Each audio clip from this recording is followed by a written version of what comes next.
Hey everyone, welcome back to Crypto Cash. Thank you so much for joining me here. Hope you're having an amazing day. We're taking a look here at Bitcoin. We're going to dive into, obviously, some high block capital data, level 2 stuff that really helps us understand backend pressure and kind of what's going on here. The whales are super active today.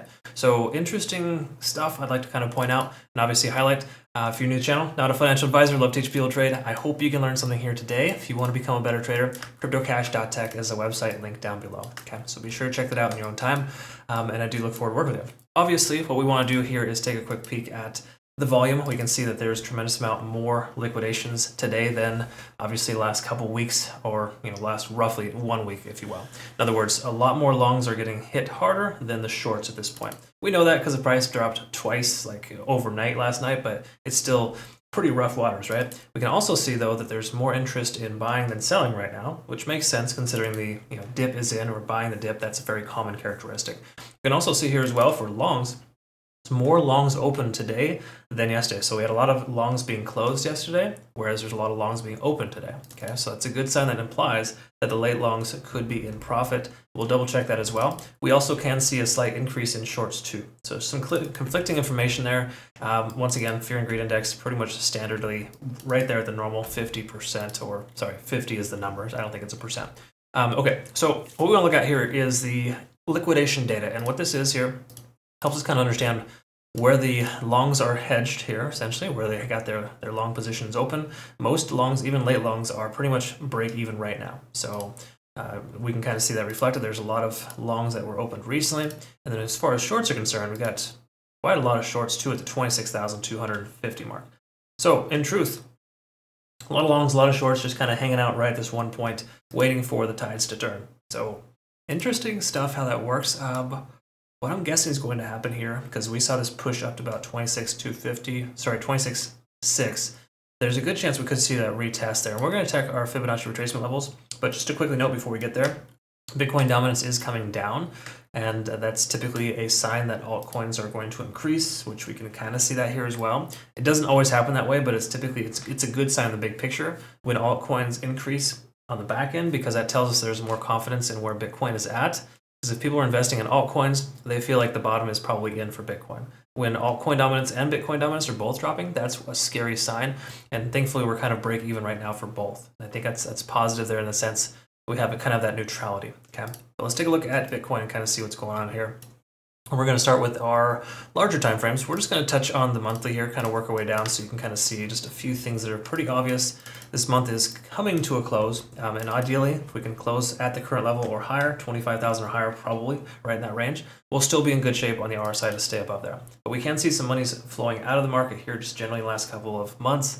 That's never typically a great sign. So not fantastic stuff here, but it's not terrible. Okay, so we're in a situation here. Let's go ahead and pull up an older chart. We can see we're still hanging above that 50-day simple moving average. So keep in mind, 50-day SMA on the monthly is hanging out at 25,200. Basically that support range we have at 25,300. Okay, so right there at 25,000 even, you could just say as a nice round number, that's going to be a good level of support there, likely for our monthly SMA. Okay, take a look at the weekly just really quick here. We can see a divergence forming. Well, it hasn't happened yet. If we don't get that bounce off 25, we could see further downside, but we do have 50 on the RSI holding fairly strong here on the weekly. Okay, so it's still more positive than negative, but this is a fairly ominous sign here. We do not like to see a divergence on the weekly chart. Last time we diverged, it took quite a while for it to shift momentum. Okay, so just keep in mind that could be a potential issue, but I think we're more still good to go there. Okay, so let's take a look here at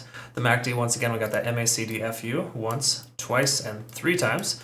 So we've got 3 MACD convergences that get rejected at that specific point. So it's a common characteristic, but you can only do that for so long before it turns itself around. We're on this downtrend here essentially, so it's a good chance that the next MACD convergence should take, right? You can only have so many FUs in a row. That's what I like to call it, sorry. I'm not going to explain what that means, I think you understand. But generally speaking, these are rejection areas here where the price should have shifted momentum to the upside, but the bears have different stories, which once again is pretty much the whales. You see this reflected here on the charts where the whale dominance here is essentially every time we see a MACD convergence, the whales become active and they shift the momentum to the downside.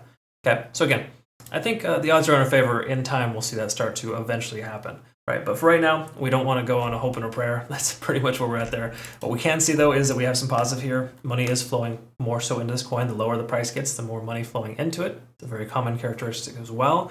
And we're below 50, so generally speaking, we're not in great shape here, but we definitely have some consolation with the volume increasing over the last few trading days. That's typically a positive sign in most cases. Okay, so that's kind of where we're at there for the daily. Let's quickly note, just to understand here for the moving averages, and this is something that is extremely important to recognize. The 20-day SMA is a trend setter. Okay, it'll always tell you an ascending or descending trend, whether or not you're on one side or the other. Well, I drew this trend line from top to bottom here just so far.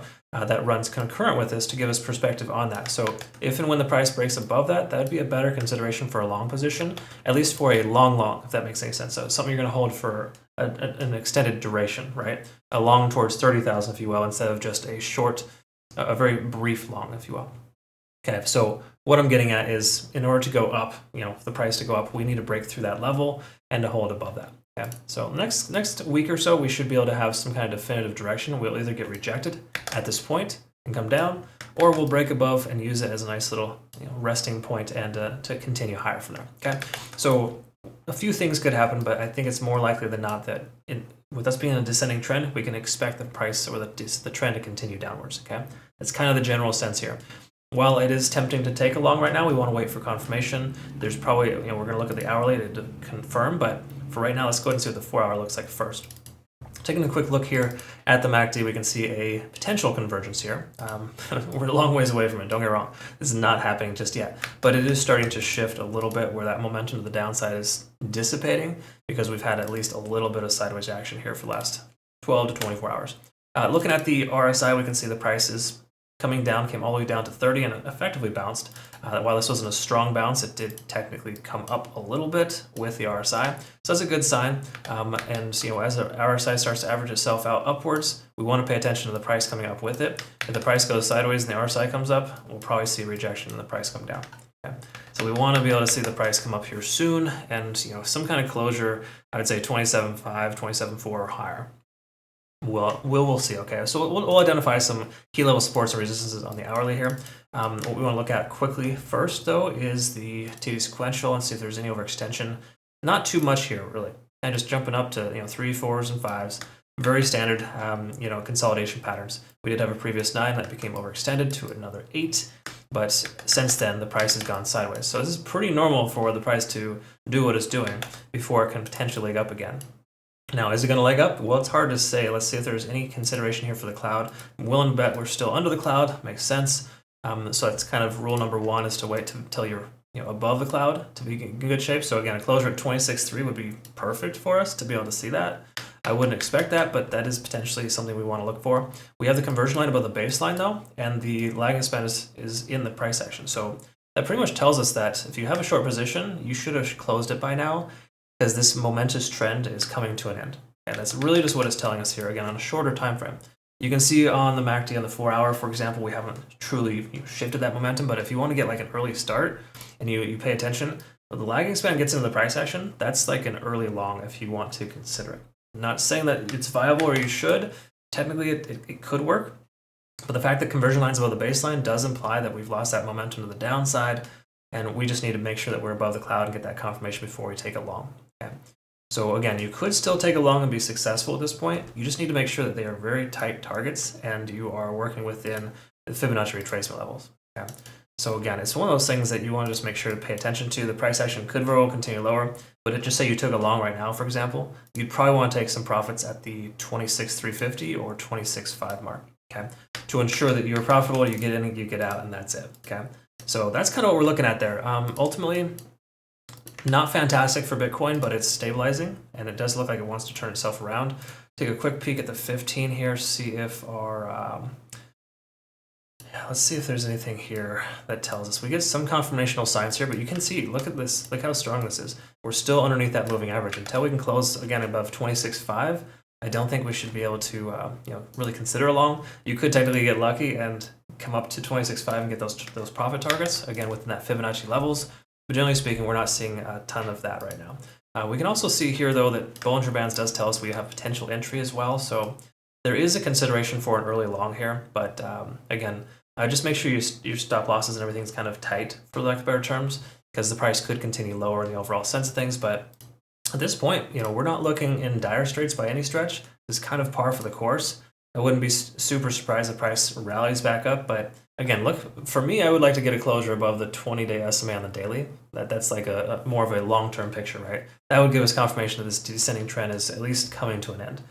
In the meantime, if you're going to take a long, make sure it's a nice tight targets and you're trying to get too over leveraged, right? Simply put, keep it simple, keep it safe, and be cautious and careful. All right, hopefully that made sense for you. Once more, just to quickly note, we do have an affiliation here with BINGX as a replacement for Bybit. So if you kind of got left out in the rain with the Bybit KYC, BINGX is awesome for Canadian, European, United States, UK members, anyone that wants to have a $100 trading bonus with no volume or deposit required.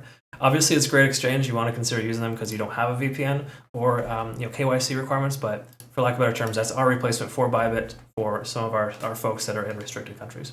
Loving them so far, so good, though. Keep up the great work with everyone else. Good job on a lot of the good trades that we saw here recently with the community, too. Fantastic work. Thanks again, everyone, for having hopefully a good learning experience here, and thanks for joining me and watching. Like, subscribe, follow, the whole 9 yards. We'll see you in the next one. Take care.